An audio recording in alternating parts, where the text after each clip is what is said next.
എല്ലാവർക്കും യേശുവിൻ നാമത്തിൽ വന്ദനം. നീണ്ട ദിവസങ്ങൾ യോഹന്നാൻ്റെ സുവിശേഷം എന്ന അനുഗ്രഹിക്കപ്പെട്ട പുസ്തകത്തിലൂടെ നമുക്ക് യാത്ര ചെയ്യാൻ ദൈവം ജീസസ് എവരിഡേ എന്ന പേരിൽ കർത്താവ് കൃപ തന്നു.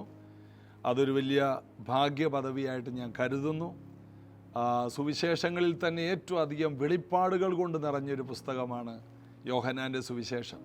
അത് ഏകദേശം 270ഓളം എപ്പിസോഡുകൾ നമുക്ക് ഒരുമിച്ച് ആയിരിക്കാൻ ദൈവം കൃപ തന്നു.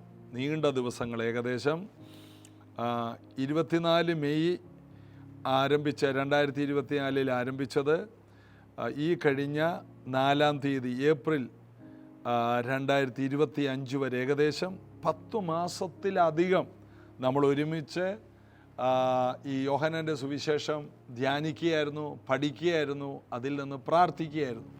വെറുമൊരു പഠനമല്ല, വെറുമൊരു പ്രസംഗവുമല്ല, അതൊരു ധ്യാനം കൂടിയായിരുന്നു. അപ്പോൾ തന്നെ അതിൽ നിന്ന് വളരെയധികം നമുക്ക് പ്രാർത്ഥിക്കാൻ കഴിഞ്ഞു.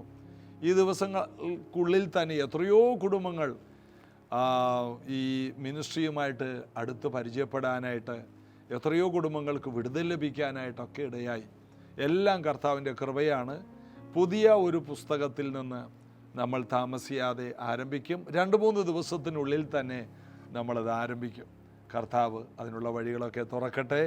പ്രത്യേകിച്ച് 2 ദിവസത്തിനുള്ളിൽ ഏകദേശം 7 മുതൽ 12 വരെയുള്ള സമയം, ഈ മാസത്തിലെ 7 മുതൽ 12 വരെയുള്ള ആ വരുന്ന ആഴ്ച മുഴുവനും ഉപവാസത്തോടെ ദൈവസന്നിധിയിൽ ഇരിക്കുവാനായിട്ട് പ്രൈസ് ജനറേഷൻ ചർച്ച് ഒരുങ്ങുകയാണ്.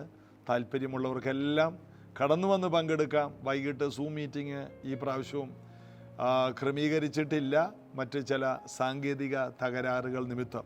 എന്നാൽ അതിനുശേഷമുള്ള മാസങ്ങളിലെല്ലാം ഉപവാസ പ്രാർത്ഥനകളിൽ വൈകിട്ട് നമുക്ക് ഒരുമിച്ച് ക്രമീകരണങ്ങൾ തീർച്ചയായും നിങ്ങൾക്ക് വേണ്ടി ചെയ്യുന്നതാണ്. ഇപ്പോൾ നേരിട്ട് വന്ന് പങ്കെടുക്കുന്ന ഒരാഴ്ചത്തെ പ്രാർത്ഥന, കുട്ടികളുടെ അവധി കൂടി ആയതുകൊണ്ട് അങ്ങനെ ഒരു ക്രമീകരണം ചെയ്യുന്നത്. എല്ലാവരും ഈ ഡേറ്റുകൾ ഓർത്തിരിക്കുക. കർത്താവ് അനുഗ്രഹിക്കട്ടെ. നമുക്ക് ചില നിമിഷങ്ങൾ യേശുവിനെ ചേർന്ന് പാടി ആരാധിക്കാം. തിന്മയായതെല്ലാം നന്മയാക്കി മാറ്റിയല്ലോ,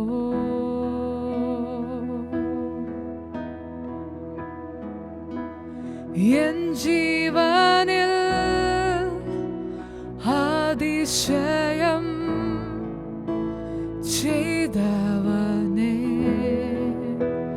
ചെയ്തവനേ, ഹല്ലേലൂയ പാടും ഞാൻ, ഹല്ലേലൂയ പാടും ഞാൻ, ആരാധിച്ചു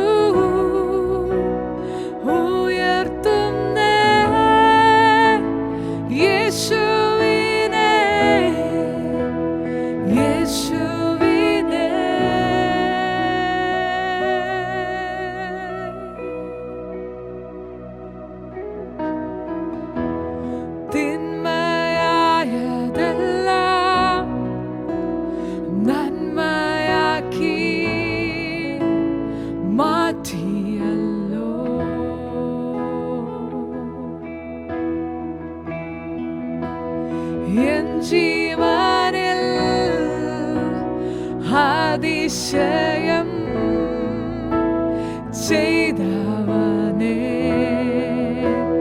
ചെയ്തവനേ,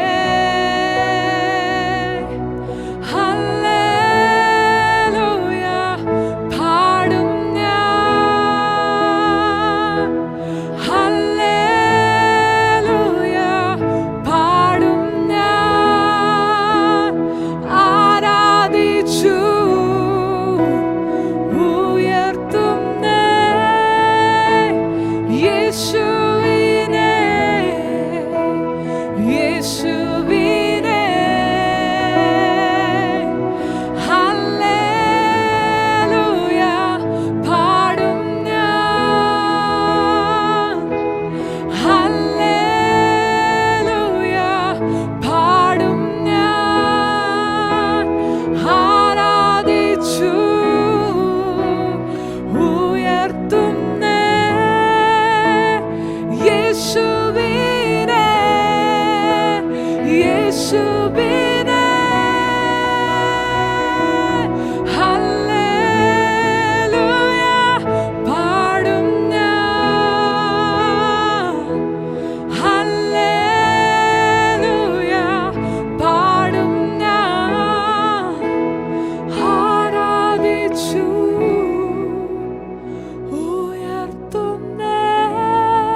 യേശുവിനെ.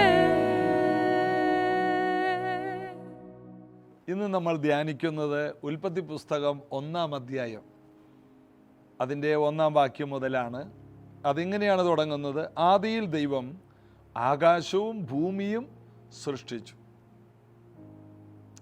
ദൈവത്തിൻ്റെ ആദ്യ പരിപാടി എന്താണെന്ന് ചോദിച്ചാൽ സൃഷ്ടിക്കലാണ്. ദൈവത്തിൻ്റെ സ്വഭാവം സൃഷ്ടിക്കലാണ്. ദൈവത്തിൻ്റെ വേല സൃഷ്ടിക്കലാണ്. ദൈവം പ്രവർത്തിക്കുന്നവനാണ്. ദൈവം പ്രവർത്തിക്കുമെന്ന് നമ്മൾ വിശ്വസിക്കുന്നു. എങ്ങനെയാണ് ദൈവം പ്രവർത്തിക്കുന്നത്? ദൈവം സൃഷ്ടിക്കുന്നവനാണ്. ഇന്ന് കാണുന്ന സകലതും ദൈവം സൃഷ്ടിച്ചതാണ്. നമ്മൾ തന്നെ പലരെയും ഇങ്ങനെ പറയാറുണ്ട്, അത് അദ്ദേഹത്തിൻ്റെ പുതിയ സൃഷ്ടിയാണ്. ഒരു കവിത, ഒരു കല എല്ലാം കാണുമ്പോൾ, ഒരു നല്ല ചിത്രം കാണുമ്പോൾ അത് ഡാവിഞ്ചിയുടെ ഒരു സൃഷ്ടിയാണെന്നൊക്കെ പറയും, അല്ലേ? ഇതുപോലെ പുതുതായിട്ട് ഇന്ന് ഭൂമിയിൽ ആരും ചെയ്യാത്ത കാര്യം ഒരാൾ ചെയ്യുമ്പോൾ അതിനെ പറയുന്നതാണ് സൃഷ്ടിയെന്ന്. പുതുതായിട്ട് ആരും അതിൻ്റെ പുറകിലില്ല, ആ വ്യക്തി തന്നെയാണ്. ഇതുപോലെ ദൈവം ആദിയിൽ ആകാശവും ഭൂമിയും സൃഷ്ടിച്ചു. റോമർ 4:17 പറയുന്നു, അവൻ മരിച്ചവരെ ജീവിപ്പിക്കുന്നവനും ഇല്ലാത്തതിനെ ഉള്ളതിനെ പോലെ വിളിച്ചു വരുത്തുന്നവനുമായ ദൈവമാണ്. ആ ദൈവത്തിൽ അബ്രഹാം വിശ്വസിച്ചു. അബ്രഹാമിന് ഇപ്പോൾ വേണ്ടത് സൃഷ്ടിപ്പാണ്. 99-ാമത്തെ വയസ്സിൽ അബ്രഹാം ഒരു സൃഷ്ടിപ്പിനായി കാത്തിരിക്കുകയാണ്. 89-ാമത്തെ വയസ്സിൽ സാറ ഒരു സൃഷ്ടിപ്പിന് വേണ്ടി കാത്തിരിക്കുകയാണ്. അങ്ങനെ കാത്തിരുന്നവരെല്ലാം പുതിയ നന്മകൾ കണ്ടു. നമ്മുടെ ദൈവം സൃഷ്ടികർത്താവാണ്. ഇല്ലാത്തതിനെ വിളിച്ചു വരുത്തുവാൻ കഴിവുള്ളവനാണ്. പിന്നീട് നമ്മൾ വായിക്കുന്നു, ഭൂമി പാഴും ശൂന്യവുമായിരുന്നു. മറ്റൊരു പരിഭാഷയിൽ ഭൂമി രൂപരഹിതമായിരുന്നെന്നാണ്. ഭൂമിയുടെ രൂപം നഷ്ടപ്പെട്ടു. ഭൂമിയിൽ ഒരു സൗന്ദര്യം ഉണ്ടായിരുന്നു, എന്നാൽ ആ രൂപം നഷ്ടപ്പെടാൻ കാരണം ഒരു ദൂതൻ, വീണുപോയ ദൂതൻ, പിശാചായി മാറിയ ദൂതൻ, ആ ദൂതൻ നിമിത്തമാണെന്നൊക്കെ പറയുന്നു. ആ ഭാഗത്തേക്ക് നമുക്ക് വരണ്ട, ആവശ്യം ഇപ്പോഴില്ല. ഭൂമി രൂപരഹിതമായി മാറി. അതിൻ്റെ സൗന്ദര്യം നഷ്ടപ്പെട്ടു. അതിലുണ്ടായിരുന്ന മനോഹാരിത നഷ്ടപ്പെട്ടു. അത് പാർക്കാൻ കഴിയാത്ത നിലയിൽ പാഴായിപ്പോയി, ശൂന്യമായി മാറി. എന്നാൽ ദൈവം ഉണ്ടാക്കിയ ഭൂമിയെ ദൈവം വീണ്ടും നന്നാക്കിയെടുക്കുന്നതാണ് ഉൽപ്പത്തി പുസ്തകം 1-ാം അധ്യായത്തിൽ ആരംഭത്തിൽ കാണുന്നത്. അതായത് ദൈവം താൻ സൃഷ്ടിച്ച ഒന്നും രൂപരഹിതമായിരിക്കാൻ ദൈവം ഇഷ്ടപ്പെടുന്നില്ല. പാഴായി പോകാൻ ദൈവം ഇഷ്ടപ്പെടുന്നില്ല. ശൂന്യമായി പോകാൻ ദൈവം ഇഷ്ടപ്പെടുന്നില്ല. ദൈവം വീണ്ടും പ്രവർത്തിക്കുന്നതാണ് നമ്മൾ കാണുന്നത്. ആദിയിൽ ദൈവം പ്രവർത്തിച്ചു, ആകാശവും ഭൂമിയും ഉണ്ടായി. എന്നാൽ ഭൂമി പാഴായിപ്പോയി. ഉടനെ ദൈവം ഭൂമിയെ നന്നാക്കിയെടുക്കുന്നതാണ് ഉൽപ്പത്തി പുസ്തകം 1-ാം അധ്യായം. മനോഹരമാക്കിയെടുക്കുന്നു. അതിൻ്റെ അർത്ഥം ദൈവത്തിൻ്റെ സൃഷ്ടികളൊന്നും കേടായി, പാഴായി, ശൂന്യമായി, അയോഗ്യമായി ഇരിക്കുന്നത് ദൈവത്തിന് ഇഷ്ടമല്ലെന്ന് മാത്രമല്ല, അത് തൻ്റെ മഹത്വത്തിന് യോജിച്ചതല്ല. നമ്മളൊരു വീട്ടിൽ ചെല്ലുമ്പോൾ ഒരു വീടിൻ്റെ പല ഭാഗവും ഇടിഞ്ഞു കിടക്കുന്നു, മതിലിടിഞ്ഞു കിടന്നാൽ ആ വീട്ടുകാരന് അതൊരു മാന്യതയല്ല. അദ്ദേഹത്തിൻ്റെ വീടാണ്, അദ്ദേഹം ഉണ്ടാക്കിയ വീടാണ്, അദ്ദേഹത്തിൻ്റെ പുരയിടമാണ്. അത് ഇടിഞ്ഞും പൊളിഞ്ഞും കിടന്നാൽ അത് അദ്ദേഹത്തിന് മാന്യതയല്ല. ഒരു വലിയ ഫംഗ്ഷൻ വരുന്നതിന് മുമ്പൊക്കെ കടം മേടിച്ചിട്ടാണെങ്കിലും എല്ലാം റെഡിയാക്കി എടുക്കും. എന്താണ്? അത് അദ്ദേഹത്തിൻ്റെതാണ്. ഇതുപോലെ ഈ പ്രപഞ്ചം മുഴുവൻ ദൈവത്തിൻ്റെതാണ്. ഒന്നും കേടാകാൻ ദൈവം സമ്മതിക്കില്ല. കാരണം ദൈവം ദൈവമാണ്. കോടാനുകോടി ദൂതന്മാർ ആരാധിക്കുന്ന ദൈവം താൻ സൃഷ്ടിച്ച ഒരു ഭൂമി പാഴായിരിക്കുന്നത് ദൈവത്തിന് ഇഷ്ടമല്ല. മാത്രമല്ല, ദൈവം ആദിയിൽ ആകാശവും അല്ലെങ്കിൽ സ്വർഗങ്ങളും നക്ഷത്രവും സൃഷ്ടിച്ചെന്നല്ല, ഭൂമി സൃഷ്ടിച്ചെന്നാണ്. ഭൂമിയേക്കാൾ എത്രയോ കോടി മടങ്ങ് വലിപ്പമുള്ള നക്ഷത്രങ്ങളുണ്ട്. എന്നാൽ ഭൂമിയെ എടുത്തു പറയുന്നു. കാരണം ഭൂമി മനുഷ്യന് വേണ്ടി ദൈവം ഒരുക്കുകയാണ്. അപ്പോൾ മനുഷ്യരായ നമ്മുടെ ജീവിതത്തിൽ ഏറ്റവും പ്രധാനപ്പെട്ട കാര്യം ഭൂമിയുടെ പുതുക്കമാണ്. ദൈവം അത് ചെയ്യുകയാണ്. നക്ഷത്രങ്ങളിൽ ദൈവം പലതും ചെയ്തു കാണും. നക്ഷത്രങ്ങളിൽ ദൂതന്മാരെ പാർപ്പിച്ചിട്ടുണ്ടെന്നൊക്കെ പറയുന്നു. അപ്പോൾ ന്യായാധിപന്മാരുടെ പുസ്തകം 4-5 അധ്യായമൊക്കെ വായിക്കുമ്പോൾ ആകാശത്തിൽ നിന്ന് നക്ഷത്രങ്ങൾ പൊരുതി എന്നൊക്കെ എഴുതിയിരിക്കുന്നു. അതിൻ്റെ അർത്ഥം നക്ഷത്രങ്ങളിൽ നിന്ന് ദൂതന്മാർ സീസറയ്ക്കെതിരെ അല്ലെങ്കിൽ ബാരാക്കിനും ദെബോരയ്ക്കും വേണ്ടി യുദ്ധം ചെയ്തു, ഇസ്രായേലിന് വേണ്ടി യുദ്ധം ചെയ്തു എന്നുള്ള അർത്ഥത്തിലാണ് അതവിടെ കാണുന്നത്. അപ്പോൾ നക്ഷത്രങ്ങളിൽ ദൂതന്മാർ പാർക്കുന്നുണ്ട്. എന്നാൽ അതിനേക്കാൾ ദൈവത്തിന് ഏറ്റവും പ്രിയപ്പെട്ട മനുഷ്യന് വേണ്ടി ദൈവം ഇതാ തൻ്റെ ഭൂമിയെ മനോഹരമാക്കിയെടുക്കുന്നു. ദൈവം ആദിയിൽ സൃഷ്ടിച്ച ഭൂമി, പാഴായിപ്പോയ ഭൂമിയെ ദൈവം ഇതാ മനുഷ്യർക്കായി വീണ്ടും മനോഹരമാക്കുന്നു. വളരെ വിലപിടിപ്പുള്ള ഭൂമി, ദൈവത്തിൻ്റെ ഏറ്റവും പ്രിയപ്പെട്ട ഭൂമിയെ ദൈവം അതിനെ നന്നാക്കിയെടുക്കുന്നു. അവിടെ ആഴത്തിൻ്റെ മീതെ ഇരുളുണ്ടായിരുന്നു. ദൈവത്തിൻ്റെ ആത്മാവ് വെള്ളത്തിന്മീതെ പരിവർത്തിച്ചു കൊണ്ടിരുന്നു. ദൈവം ഒരു വാക്ക് കൽപ്പിച്ചു, വെളിച്ചമുണ്ടാകട്ടെ. ഇതാണ് ദൈവത്തിൻ്റെ സൃഷ്ടിപ്പ്. വെളിച്ചം ദൈവം വിളിച്ചു വരുത്തുകയാണ്. ഭൂമി മുഴുവനും ഇരുട്ടാണ്. എന്നാൽ ദൈവം വെളിച്ചത്തെ വിളിച്ച് വരുത്തുന്നു. ഇത് ദൈവത്തിൻ്റെ സ്വഭാവമാണ്. കൊരിന്ത്യ ലേഖനത്തിൽ വായിക്കുന്നു, ഇരുട്ടിൽ വെളിച്ചം പ്രകാശിക്കണമെന്നുള്ളത് ദൈവത്തിൻ്റെ ഇഷ്ടമാണ്. ഇരുട്ടിൽ വെളിച്ചം പ്രകാശിക്കണം, അതാണ് ദൈവത്തിൻ്റെ സ്വഭാവം. ഇരുട്ടിൽ വെളിച്ചം പ്രകാശിക്കണം. അതിൻ്റെ അർത്ഥം ദൈവം വെളിച്ചമുണ്ടാക്കി, വെളിച്ചം നല്ലതെന്ന് ദൈവം കണ്ടു. ദൈവം വെളിച്ചവും ഇരുളും തമ്മിൽ വേർതിരിച്ചു. വെളിച്ചം ഉണ്ടാക്കിയ ഉടനെ ഇരുൾ പോയൊന്നുമില്ല. ഇരുൾ അവിടെ തന്നെയുണ്ട്. വെളിച്ചത്തിൻ്റെ കുറച്ച് മാറി ഇരുളുണ്ട് അവിടെ. ദൈവം വെളിച്ചത്തെ ഇരുളിനെയും തമ്മിൽ വേർതിരിച്ചു. അവിടെ വെളിച്ചത്തിന് 1-ാം സ്ഥാനം കൊടുത്തു. ഇന്നിത് കേൾക്കുന്ന പലരും അറിയേണ്ട ഒരു കാര്യം, നാം ലോകത്തിൻ്റെ വെളിച്ചമാണ്. നാം ലോകത്തിൻ്റെ വെളിച്ചമായിരിക്കുമ്പോൾ തന്നെ ഇരുളുണ്ട്. ഇരുള് നമ്മോട് ചേർന്ന് തന്നെ ഇരുളുണ്ട് എന്ന് കരുതി വെളിച്ചത്തിന് 1-ാം സ്ഥാനമാണെന്ന് മറക്കരുത്. പൗലോസ് നമ്മെക്കുറിച്ച് പറയുന്നു, മുമ്പേ നിങ്ങൾ ഇരുളായിരുന്നു, എന്നാൽ ഇന്ന് ലോകത്തിൻ്റെ വെളിച്ചമാണ്. മുമ്പേ ഇരുളായിരുന്നവരെ കർത്താവ് ലോകത്തിൻ്റെ വെളിച്ചമാക്കി മാറ്റി. മുമ്പ് നമ്മൾ ഇരുട്ടിലായിരുന്നു എന്നുള്ളതിനേക്കാൾ മുമ്പേ നമ്മൾ ഇരുളായിരുന്നു. ഇരുളെന്ന് പറഞ്ഞാൽ ഏത് വഴിക്ക് തിരിഞ്ഞാലും എന്ത് ചെയ്താലും ചെയ്യുന്നവനൊന്നും അറിയില്ല എങ്ങോട്ടാ തിരിയുന്നത്. കള്ളുഷാപ്പിൽ പോയാലും വ്യഭിചാരം ചെയ്താലും കൊലപാതകം ചെയ്താലും എല്ലാം ഇരുട്ടിൻ്റെ നിഷ്ഫല പ്രവർത്തികളാണ്. എന്നാൽ വെളിച്ചം വന്നു. അപ്പോഴാണ് അയ്യോ അത് ചെയ്യാൻ പാടില്ല, ഇത് ചെയ്യാൻ പാടില്ല. വെളിച്ചത്തിൻ്റെ മക്കളെന്നാണ് നമ്മെ വിളിക്കുന്നത്. വെളിച്ചം. യേശു പറഞ്ഞു, ഞാൻ ലോകത്തിൽ ഇരിക്കുമ്പോൾ ലോകത്തിൻ്റെ വെളിച്ചമാകും. നിങ്ങൾ ലോകത്തിൻ്റെ വെളിച്ചമാണ്.